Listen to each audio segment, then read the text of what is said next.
So here's a question for you all, right where you are. Feel free to type this in the comments. What do you think is the happiest state to live in? What's the happiest state to live in? Type it in the comments. You know, maybe it's Florida. What do you think? Maybe North Carolina? Arizona? I lived in Arizona for a couple years, and the sun shines 300 days out of 365 days there. I mean, that's like 85% that it shines. Compared to Massachusetts here, it only shines 200 days per year. So I would think Arizona would be happier, right? It might be the happiest state to live in. I love the food in Arizona, the weather and all that, right? So type in the comments what you think the happiest state to live in is. Now, how many of you would believe me if I was to tell you that Massachusetts was the happiest state to live in? Probably very few of us would say that, but according to a recent study done by Scholaroo, Massachusetts is ranked the happiest state in the country.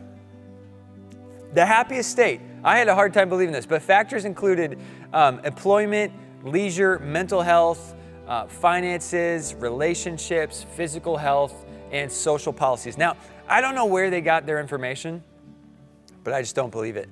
When I get on the road, I don't see Massachusetts being the happiest state. So I dug into the research a little bit and the findings of this study, and I found out that in the mental health category, our anxiety levels in Massachusetts were high compared to other states. Our depression rate was high, and our stress score was among one of the worst in the whole country. I don't know how you can be the happiest state and still score so low on mental health. So I did another study. I did a search on Google, and I searched the loneliest cities in America. And according to a study done by WalletHub, Worcester was ranked 142 out of 182. It was in the bottom 22% of the unhappiest cities in America. And that study looked at things like depression, finances, and average leisure time per day. Now that checks out for me. I don't believe that people in Massachusetts are the happiest. Let's run the survey again in February and see what we get in the middle of the winter time, right? If there's something that I know to be true of us here in Massachusetts, we love work. We love work. We prioritize work. We prioritize achievements and accomplishments. We love education. We love higher education so we can get better jobs. We love work. And Worcester is home to 38,000 college students with 14 colleges in Worcester County alone. And then from college, we get into the workforce and we work hard for the Commonwealth. We endure long winters with little sunshine. We drive to work in the dark, and by the time we're driving home, it's dark again. And we wake up the next day to do it all again. We work and we work and we work. But to what end? To what end do we work? Some of us may actually feel like we're doing some good in the work that we're doing. You know, it's changing the world. Some of us might feel like the mission of our companies is just not making a difference. You know, maybe the mission, it might be said in one way, but it really feels like we're just stuffing our bosses' wallets with more cash and giving more of our time to a job that's barely making rent, and we need this job in order to live. Research tells us that at any moment, about 50% of all Americans experience loneliness at measurable levels. This includes introverts, extroverts, and it includes the rich and the poor, and it includes the young and the old. And the cause of it could be the death of a loved one, it could be the loss of a job, a move to a new city, it could be health difficulties, or how about a global pandemic? And other times it's hard to pinpoint the exact reason for our loneliness and depression, but we can know this, that nearly all of us have or will experience loneliness in our lifetime. And I wonder, is there a direct link between our loneliness and our achievements? Could it be that the harder that we work, the lonelier we feel? Well, welcome back to part 3 of Community Life. My name's Matt, and I'm one of the pastors here at Faith. And this series is all about our need for community. And as human beings, you and I have basic needs such as oxygen, food, water. We need shelter and stability. But what about community? What about love and belonging? How essential is community to our spiritual lives? And when it comes to community, I think a lot of us treat community as a luxury. And we think, well, wouldn't that be nice? It'd be nice to have deeper friendships, but I just can't afford it. I'm too busy.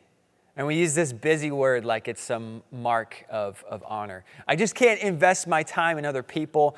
I can't slow down at work, but one day I'll get that promotion. One day I'll get that raise. One day things will finally slow down and I'll finally be able to commit myself to people, to friends. I'll finally be able to commit myself to my church, to be able to sign up for that small group thing that they just keep talking about. But right now I just don't have time. See, here's the thing. You do have time. You and I have the same amount of time. All of us have the same amount of hours in a day, 24 hours in a day. We all have 7 days in a week. We all have, so many weeks, 52 weeks in a year. And it's not that we don't have the time for community. It's that we choose not to make the time for it. The question is it's not about having the time for community. It's about making the time for it. Jesus said, where your treasure is, there your heart is also. So I believe where you invest your finances says a lot about your priorities, but I also believe that the same is true of our schedules. Where you and I invest our time says a lot about our priorities. So I have a question for you. What's the return on investment, the ROI of your current schedule? What is your current schedule producing in your life? Is it leading to more life, more joy, more peace, more happiness? Or is it leading to more loneliness, more isolation, and more depression? Here's a question that you've probably never asked this out loud when you're coming on Sunday mornings or maybe watching online, but you maybe thought this subconsciously. What's the ROI? What's the return on investment of Christian community? I mean, clearly you felt that there was a return on investment for you to watch this today, unless, of course, somebody, kind of just dragged you here and is forcing you to watch this at gunpoint. But it's one thing to come on a Sunday morning. It's one thing to watch online. It's one thing to sit in a row with other people. But it's another thing to join a small group and give up a night of your week to go to someone else's house to read the Bible with other people and to pray together. What's the return on investment of that? I mean, would that just be nice to be able to do that someday? Or is that necessary for today? I want to talk about an investment that's going to have a significant return on your work, on your marriage, on your parenting, on your singleness, and ultimately on your life. A return on investment that leads to a fuller life, a happier life, a less lonely life. What's the return on investment of Christian community? That's where we're going today. And today, we're going to look at a text from the Hebrew portion of our Bibles called the Old Testament. And we'll be in the book of Ecclesiastes, chapter 4, starting in verse 4 and finishing at verse 12. And this book, Ecclesiastes, is part of what we call the wisdom literature, meaning it's a collection of poems and sayings that tell us about God and about life. And the text that we're going to read from today is written by a man named Solomon. Solomon, you may have heard of him. He was one of the kings of Israel. He's the son of King David. And Solomon was one of the wisest men who had ever lived. And I like to remember Solomon with the letter W. He had all the W's. He had wisdom, he had wealth, he had women, and he had wine. Right? That kind of sums up his life. He had it all. In terms of his wealth, we're told in Scripture that he had so much gold that silver became worthless in his day. For women, we're told that he had 700 wives and 300 concubines. That's just not a great prescription for happiness, okay? And of course, he had all the pleasures that come with those things, to include wine and, he had the wisdom and all of that. But he writes this book, Ecclesiastes, toward the end of his life, reflecting back on all of it. And talk about happiness, this book has none of it. Ecclesiastes is one of the most depressing reads you'll ever find in the Bible. And so as we're talking about loneliness, why are we going to this book of the Bible? See, there's hope to be found in what we're going to read today. If there's one word to sum up the theme of all of Ecclesiastes, it's the word meaningless. He says everything's meaningless. It's vanity. And he says that multiple times throughout this book, but contained in the passage that we're going to read today is a glimmer of hope. And Solomon tells us about the benefits of investing your life in more than your work, in more than just getting things done, but in community and companionship. But he also gives us a warning about the results of investing all of your life and all of your attention and all of your time and all of your schedule in your work, in your career, in your education. What's the ROI of that life? What's the return on investment of a life devoted to work? Let's take a look. He says this in verse 4. He says, "And I saw that all toil and all achievement spring from one person's envy of another. This too is meaningless, a chasing after the wind." So he says all work and all achievement, all the think about this, the football trophies you have from high school, the honor roll status that you have, the diploma that you received from your college, the certificate you received from that education, the PhD next to your name, the corner office, the paycheck, the benefits, the fancy vacations, the house, the car, all of that springs from envy. Envy. We live in a world of competition, climbing the ladder of success and using whatever and whoever you need to get ahead. And to what end? Envy. To impress people, to buy things we don't need with money we don't have, to impress people that we don't like.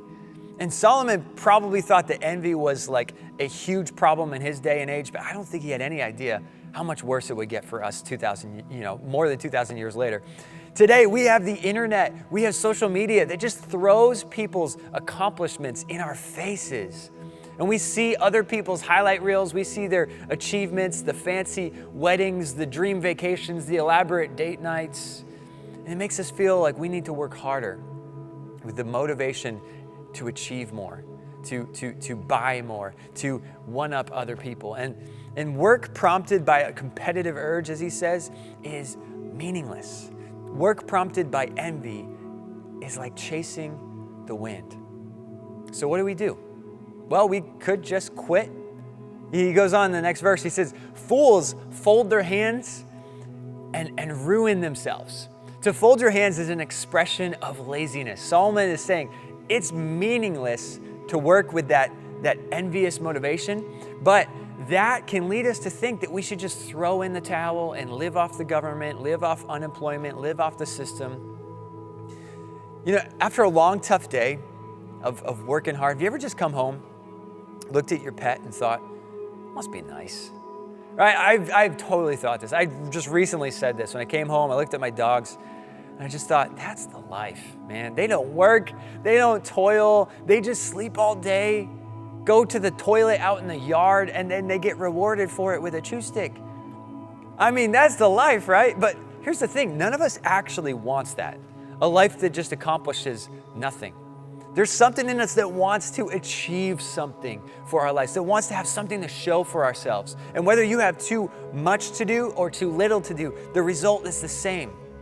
Frustration, loneliness. Solomon says that fools ruin themselves. The literal translation of this word is to consume your own flesh.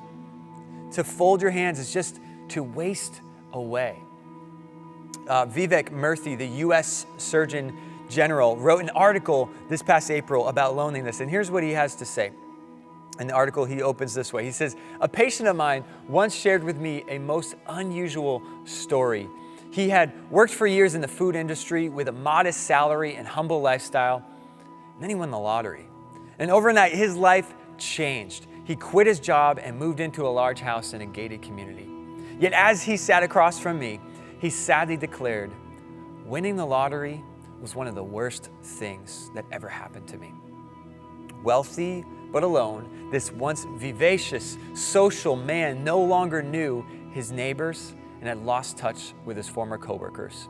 He soon developed high blood pressure and diabetes." Man. So working long hours to impress other people, that's not the answer.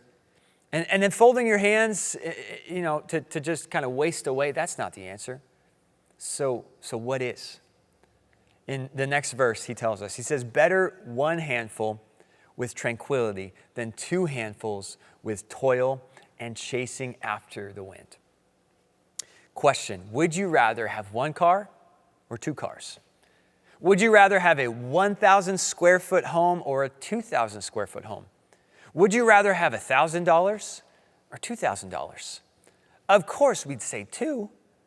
But if two is going to cost you more time to be at work, more time away from your family or away from your friends, then maybe you need to downsize your life.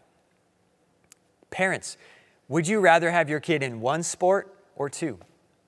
To learn one instrument or two? To get an A in one class or two? And some of you are like arguing with me right now, well, they can do it all. They can do it all, right? But look at the cost that it's having on our children. We all want the best for our kids, but cramming the calendar full of commitments is like chasing after the wind. As Jesus said, count the cost. What's that extra activity costing you financially? Driving your kid to yet another thing, being that taxi driver, what's that costing you emotionally? What's it costing your child? Is that worth the return on that investment? Now, Solomon here is talking about this word contentment. He uses the word tranquility. He's talking about to be peaceful, to be content. It's better to be content with one handful than to burn yourself out chasing two handfuls, chasing happiness, chasing the American dream. How many of us, when we see the Amazon truck pull up our driveway, we see the box get out, you get that excitement and that happiness for like a minute. But then you open it up, you play with your toy, maybe you play with it for a day, but it fades quickly until you get back on Amazon to get the next dopamine hit to buy something new. And some of us are trying to stuff our shopping carts full of happiness, but it doesn't matter how many handfuls we have, it's never enough. And it's, as Solomon puts it, like chasing after the wind. It's like you're on the hamster wheel of life, just going through each day, having motion without meaning. And Solomon tells us instead to be content with one handful. He should know. Solomon should know. He won the lottery. I mean, he had it all, but it didn't give him happiness. He goes on in verse 7 and 8. He says, again, I saw something meaningless under the sun. There was a man all alone. He had neither son nor brother. This guy had no family, no friends. The person Solomon's describing, he's kind of like this Ebenezer Scrooge character, right? He might have some work friends, but he doesn't have a brother that he can count on. Question for you. Who's your 3 a.m. friend? Who is your 3 a.m. friend? Maybe they're in your favorites, on your contact in your phone. Who is someone that you could call at 3 a.m. if you were in trouble, if you were having a rough night, if you needed someone to talk to? And you know that if this person woke up and answered the phone, like they would not be mad at you. They would be there for you. Maybe it's a friend that you know would always pick up your call. Do you have someone in your life that you can count on being there for you when you need it the most? Someone that you can be real, someone you can be raw with.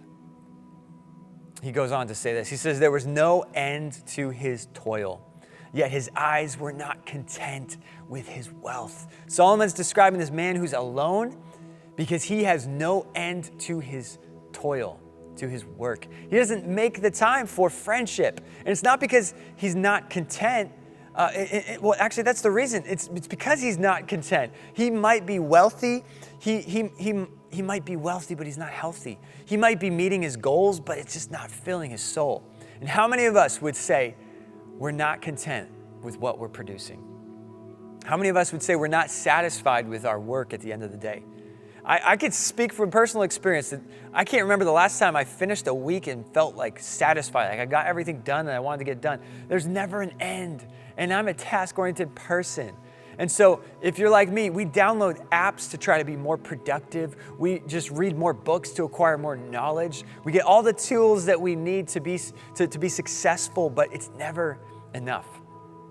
In the words of Jesus, what will it profit a man to gain the whole world but lose his soul?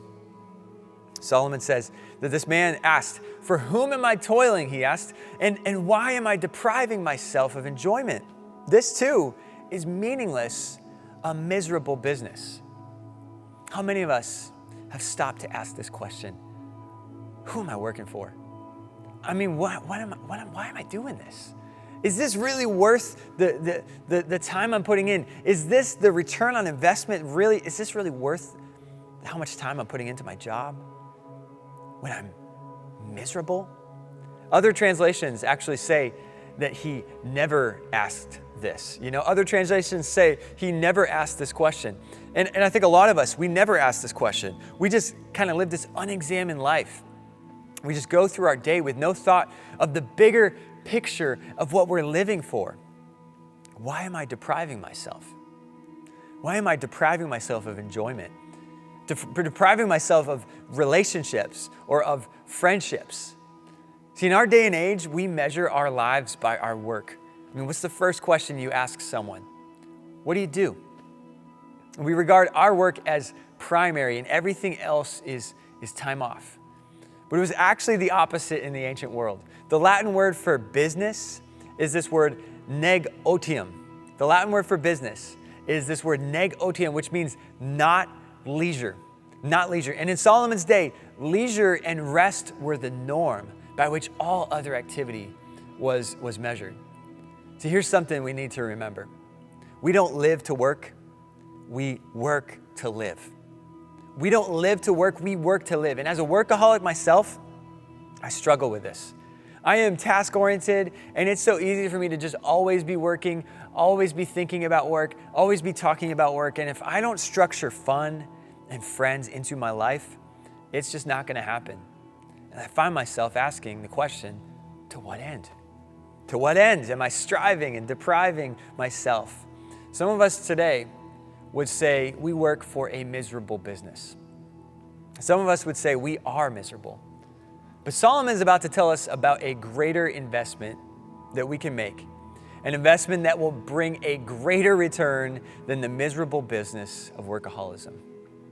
Two are better than one because they have a good return for their labor. Now, this is often something we read at weddings about a bride and a groom. It certainly applies to marriage, but Solomon's not writing about a marriage. He's not writing about a bride and groom. He's writing about a broader companionship. He's writing about having someone you could rely on, someone you can work with. This could be your spouse. It could be that 3 a.m. friend. While the other man that we were just reading about, he was alone in his work, here Solomon tells us about the value of 2 over 1. He says that 2 give a greater return for your labor or your invested time. If you invest your time in laboring with someone else, it's a better return than laboring alone. Denise, our children's director here at Faith, she's always talking about the value of working as a team and not just working by ourselves. And she's so right. She's spot on. I want to tell you about Belgian horses. Belgian horses. One Belgian horse can pull 8,000 pounds. Okay? Just keep that in your brain. 8,000 pounds, one Belgian horse. Now, what happens when you put 2 Belgian horses together who are the same size, they've never trained together, they've never met each other?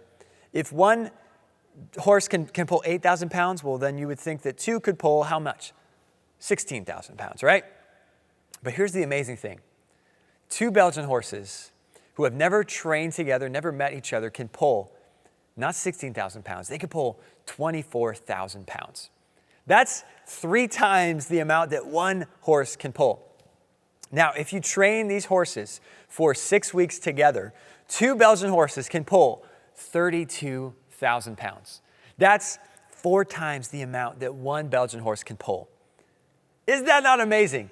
Is that not a principle of what he's talking about here? 2 are better than 1 because there's a better return on their labor. This applies in your workplace. You could get more done if you're working together with someone else, pulling in the same direction together, everyone using their skills and their gifting in different ways. It applies if you're building something. Consumerism tempts us to just buy tools that can do things for us and just be independent. What's Home Depot's slogan? How doers get more done. It's all about me. It's consumerism that says, I don't need other people. I can just buy a tool that'll do that for me. But there's power in working with other people. This applies in your family. If you and your spouse are working together in your marriage, working together in your parenting, working together in your finances, there's a greater return on that investment. Maybe you're a single mom, single dad, single parent, and you don't have a co-parent, someone that can raise your child with you. It takes a village to raise a child. We all know this. Who is in your village? Who can help you as you labor for your kids? So Solomon, he says that there's a great return on investment when you invest in people over projects, when you invest in friendship over workmanship. And he goes on to tell us more about what that return looks like. He says in verse 10, he says, if either of them falls down, one can help the other up. But pity anyone who falls and has no one to help them up. Two are better than one. There's a better return. What does that return look like? It's so that they can support each other. If one falls down, the other can help them up, whether that's physically or emotionally or spiritually. He says, but pity. I think Mr. T, if he was a preacher, he would tell us this today. He would say, I pity the fool who ain't got to. I pity the fool who ain't got to. Pity the one who is not alone and has no one to help them up. Two are better than one because they can support each other. And he goes on, he says, and also if two lie down together, they'll keep warm. But how can one keep warm alone? See, not only can a friend help you up if you've fallen down, but a friend can also keep you warm if you're freezing. See, back in Solomon's day, they didn't have REI stores where you can buy expensive camping gear and negative 20-degree sleeping bags. And last October, some friends and I hiked the Boncliffe Trail, and we camped out on top of the mountain, up on the mountain overnight. We woke up the next morning to snowfall. And that night, before we woke up, that night was cold. I'll just say, I was shivering. I was a little on the cold side, but I was wearing all my merino wool gear. I had my warm sleeping bag. I had hand warmers that I had stuffed in my sleeping bag with me. I was sharing a tent with Matt Rich, a member of our church. And thankfully, we were fine. We were fine. But I know that if either of us was experiencing hypothermia, I have confidence that Matt would have come over and he would have snuggled me and kept me warm. We would have done what we had to do. And Solomon's saying that having people in your life can produce a warmth. Whether that's literally a physical warmth or just a relational warmth, whether it's through trials or whether it's through temptations, two are better than one. In her book, The Gift of Touch, Helen Colton says that hemoglobin, which is in our blood, increases significantly when we are touched, when someone touches us. Hemoglobin is the part of the blood that carries vital supplies of oxygen to the heart and to the brain. And she concludes that if we want to remain healthy, we actually really desperately need physical touch. Think back to the year 2020, 3 years ago. Some of us who sheltered in place by ourselves, alone, isolated, we probably went months without someone touching us and without us touching another human being. That does damage, not just to our souls, but as she says, to our physiological process in our body. See, God made us. He created us not to be in isolation, but to be in community.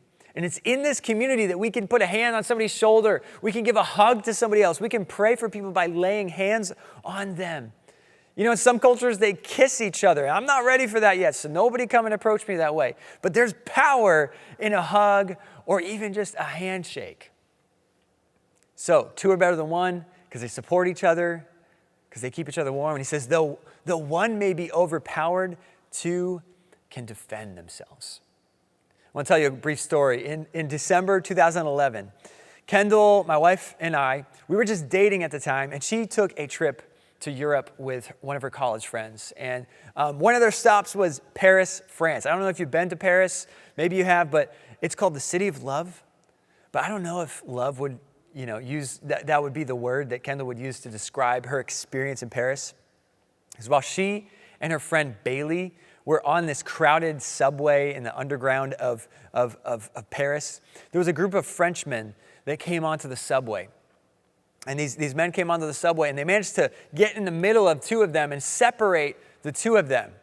And the men knew that if they could get in the middle of Kendall and her friend and separate them, they could overpower them.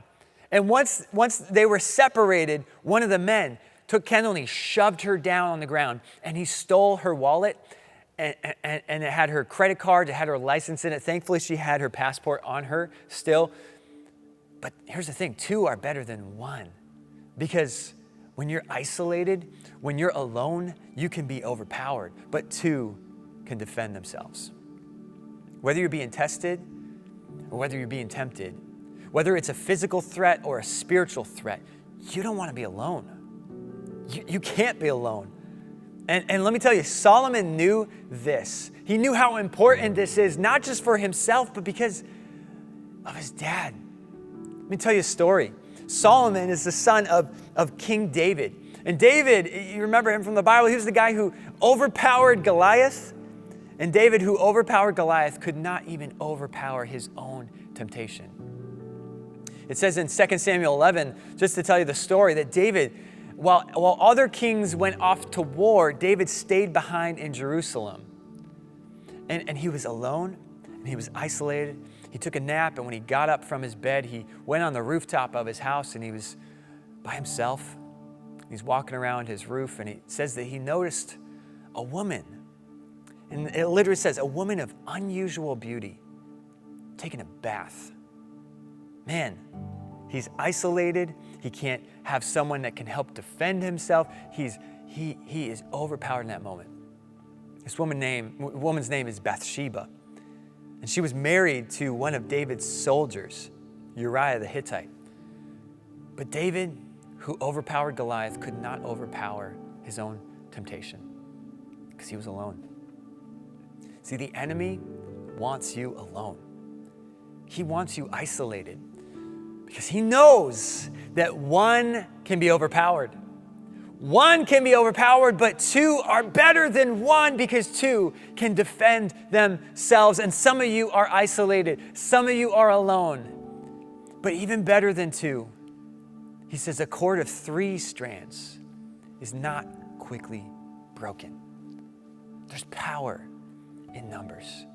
Inviting people into your life and investing in those relationships will pay the biggest dividends on your life. And it's one of the greatest returns that you can see in your life. See, in community, we see a better return for our labor. In community, we support one another and help each other when we fall down. In community, we keep each other warm with hugs, with handshakes, but also spiritual warmth. In community, we defend each other and so that we can't be overpowered by the enemy. Here's the big point today. Life is better together. Life is better together. Investing in Christian community will make your life better, and it will make you better at life. It will make your marriage better. It'll make you a better parent. It will make you a better person who has support, who has love, who has strength. It's better to have 1 handful and 2 friends than to have 2 handfuls with work that never ends and never makes time for relationships. So, here's what I want you to do. I want you to sit down with your family or with your spouse or with a friend who can look at your commitments and look at your calendar and look at your schedule. And I want you to just list off all of your commitments. Monday night, what's my commitments? Tuesday, what's my commitments? Wednesday, Thursday, Friday, Saturday, Sunday. And then I want you to count the cost of those things. What's the return on those investments? What's the return? Are they producing in you more peace or more anxiety? Are they producing more joy or more drudgery? More community and friendships or more isolation and loneliness? Now, we're launching our small groups this fall at an event called Group Link. And it's happening September 10th after the services. And it's an event where you can connect with other people who are in your stage of life or area of town, all for the purpose of forming a small group that will meet for 3 months. Try it out for 3 months. After 3 months, if you just say, you know what, these aren't my people, that's totally fine. And in small groups, here's what I want you to know. You're going to experience 3 things. We call it the ABCs of community. Number 1, accountability. Number 2, belonging. And then lastly, care. Now, last week we talked about accountability and this need for us to have others who can help us with our blind spots. And when it comes to belonging, we're all looking for people that we can be real with. People we can take the mask off. Whatever stage of life you're in, our goal is to help you find your people. That's belonging. And then the third one, care. We're going to be talking about that next week. But in small groups, you'll experience the care that comes from being known in community. So this week, sign up for GroupLink and look at your calendar to consider how community is going to fit into your life this fall. I don't want you to just stuff another thing into your calendar without saying no to something else, because we've got to do that process of eliminating some things from our life to make room for what needs to be there. Now, if you're already in a small group, great. If it's a small group of Christian community, that's great. But if you can just say like, well, I just go out to the bar after work with my buddies, and that's not like what I'm talking about. Okay? So I want you to have a small group of people who can hold you accountable, where you can find belonging and you can find care. And if you're already in a group, double down with those people. Don't join another group. Don't join 5 groups. Just stick with the one group you're in. But if you're not in a group, what are you waiting for? What are you waiting for? You just might find 1 or 2 people who can give you a better return on your life. And you just might be able to find that friend for someone else. Maybe you'll be that friend for someone else, a friend that supports, encourages, and protects. You can have a return on someone else's life this fall. Let's pray.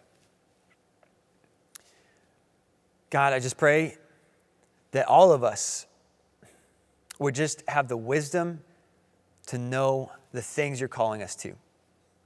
God, as we sit down this week with another person to be able to look at our calendar, God, would you just give us the clarity and discernment to know what are the things that we need to say no to?